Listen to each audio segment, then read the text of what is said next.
Okay, so you're either going to get this or you're not. You're going to nod your head or you're going to shake your head. And actually that's not an either or, because you just might find your head isn't moving anywhere, but it could be that your eyes and your brow is forming into a frown. This has everything to do with so-called AI. AI standing for artificial intelligence, and we are currently in a world which has a word, AI, that's the word, even though it's an acronym, people use it in sentences as a word, that I'm going to suggest to you is not artificial intelligence, but probably at best, if you want to keep AI, is artificial impersonation. And I just want to offer you a philosophical thought exercise just to sit with, which will either have you going like that or like that, I say, or maybe it's not either, or maybe you're going to go. And I'm going to start simply with the word swimming, and I'm going to ask you what swimming is. Swimming is an ing word, which when I am swimming, it's a verb. It's something I do. And if you have ever been swimming, you will have had an experience that you experience. And when you describe it to people, you say, I've been swimming. If you're doing it, you are swimming. And there might be a noun, which is the field of swimming. But mostly even then it's referring to a process that we experience and have called it swimming. We don't call it singing because we're in water and we might be using breaststroke or front crawl.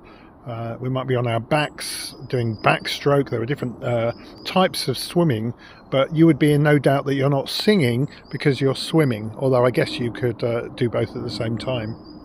And why am I saying all that, and what does it have to do with so-called AI? And I just want you to entertain this. This is coming from philosophy, and sometimes what I call technosophy, because it's philosophy of technology. So here's the difference between a human being in the water, going up and down, say, a swimming pool. They might be in a lake, they might be in the sea, and they are swimming along. And if you ask them what they're doing, they'll say that they are swimming.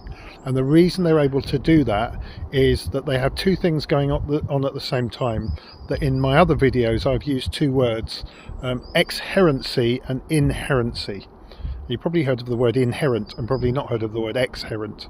Exherent being the kind of outer form of life, of physical life, and inherency being the inner, less obvious form, and sometimes even mysterious. So what is it in us that when we're swimming along makes us experience swimming? That's in our heads. We can imagine doing it. We might dream about doing it. And when we're not doing it, we can imagine what it looks like if we are doing it, and we can say, I'm not doing it at the moment. So a human being of flesh and blood with an inner life, an inherent life as well as an exherent life. The thing they're doing outside is their exherency. The thing that's going on inside, simply put, is what is inherent. So when I swim, I exherently am doing various physical motions in water. Inherently, I'm equating that and experiencing a thing that I can confirm, compared to doing lots of other things, is specifically swimming. So I'm swimming along, and that's swimming. Now, let's say we create a robot that is also in the water, and it's absolutely doing exactly the same thing as a human being. In fact, that would probably then have to be some sort of robot that looks like a human being, or is it the same? You might not be able to tell the difference, a sort of android. And it's in the water, and its back legs are going up and down, and if it's doing front crawl, its arms are going over its head, into the water and propelling it along. And I want to suggest to you that that's not swimming. And actually the inner workings of the robot and the inner workings of a human being, you would be able to look, using an X-ray, you'd be able to see the stuff you can't see exherently, but as soon as you see it going on inside, looking in the body, you would be looking at it exherently, because what's inside momentarily was inherent because we couldn't see it, so we had to imagine it there, but actually we can bring it into exherency, simply by, say, using an X-ray, and we can see the arms moving and so on. What we can't see in the robot, and of course we have absolutely no evidence to suggest this happening, is the inherent experience of swimming. Some people might call it a spiritual experience. Others just might call it a psychological experience. But we can't put our figure on what that is because it's metaphysical. You might even say it's superphysical because we can't actually grasp it physically, and yet it's swimming. And remember, one of the things that we can experience in our imagination and in our dreams is swimming, even though we might be lying very still in bed.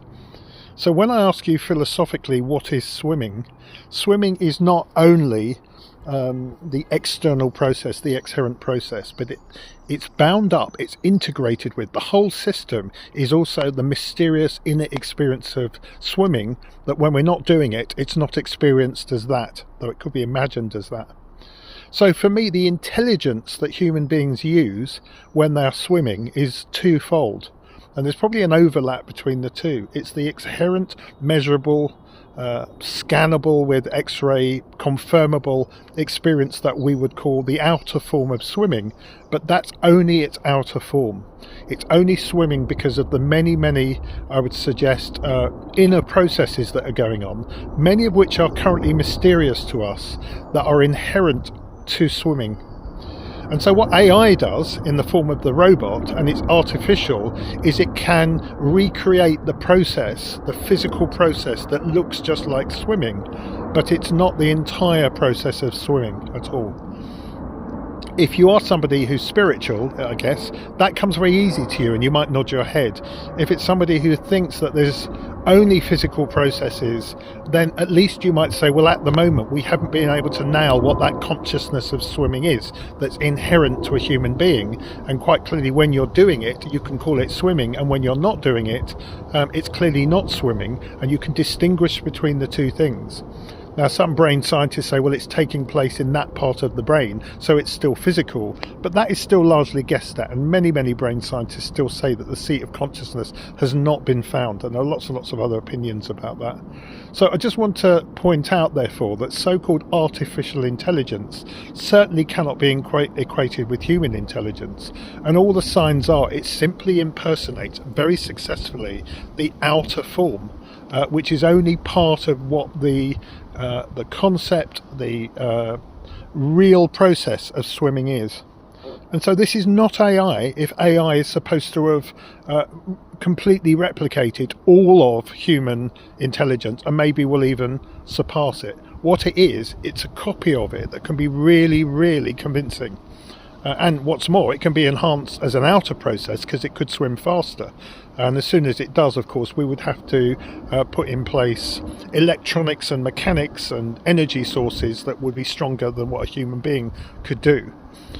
But it's a very, I would suggest, philosophically lazy thing to see something that's going on. And I'm sitting here in a garden, very windy at the moment, looking at flowers growing. And I know there are inherent processes of growth that are bound up with the entire world process, the ecosystem that is planet Earth.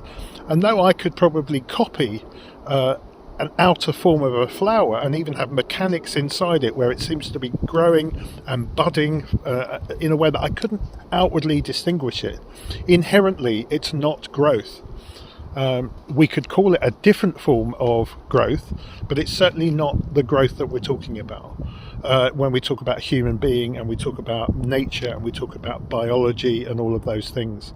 So I'm just sharing this philosophically because I'm going to share some other thoughts, but I just want to encourage you to be open to the idea that the miracle that is currently technology that can write letters for you and run smart homes and keep us safer and blow up with drones whole towns and all kinds of stuff is technology. It's complex technology. It's been branded as AI for all sorts of commercial reasons, but it is only exherently an artificial impersonation, and that's going to matter big time.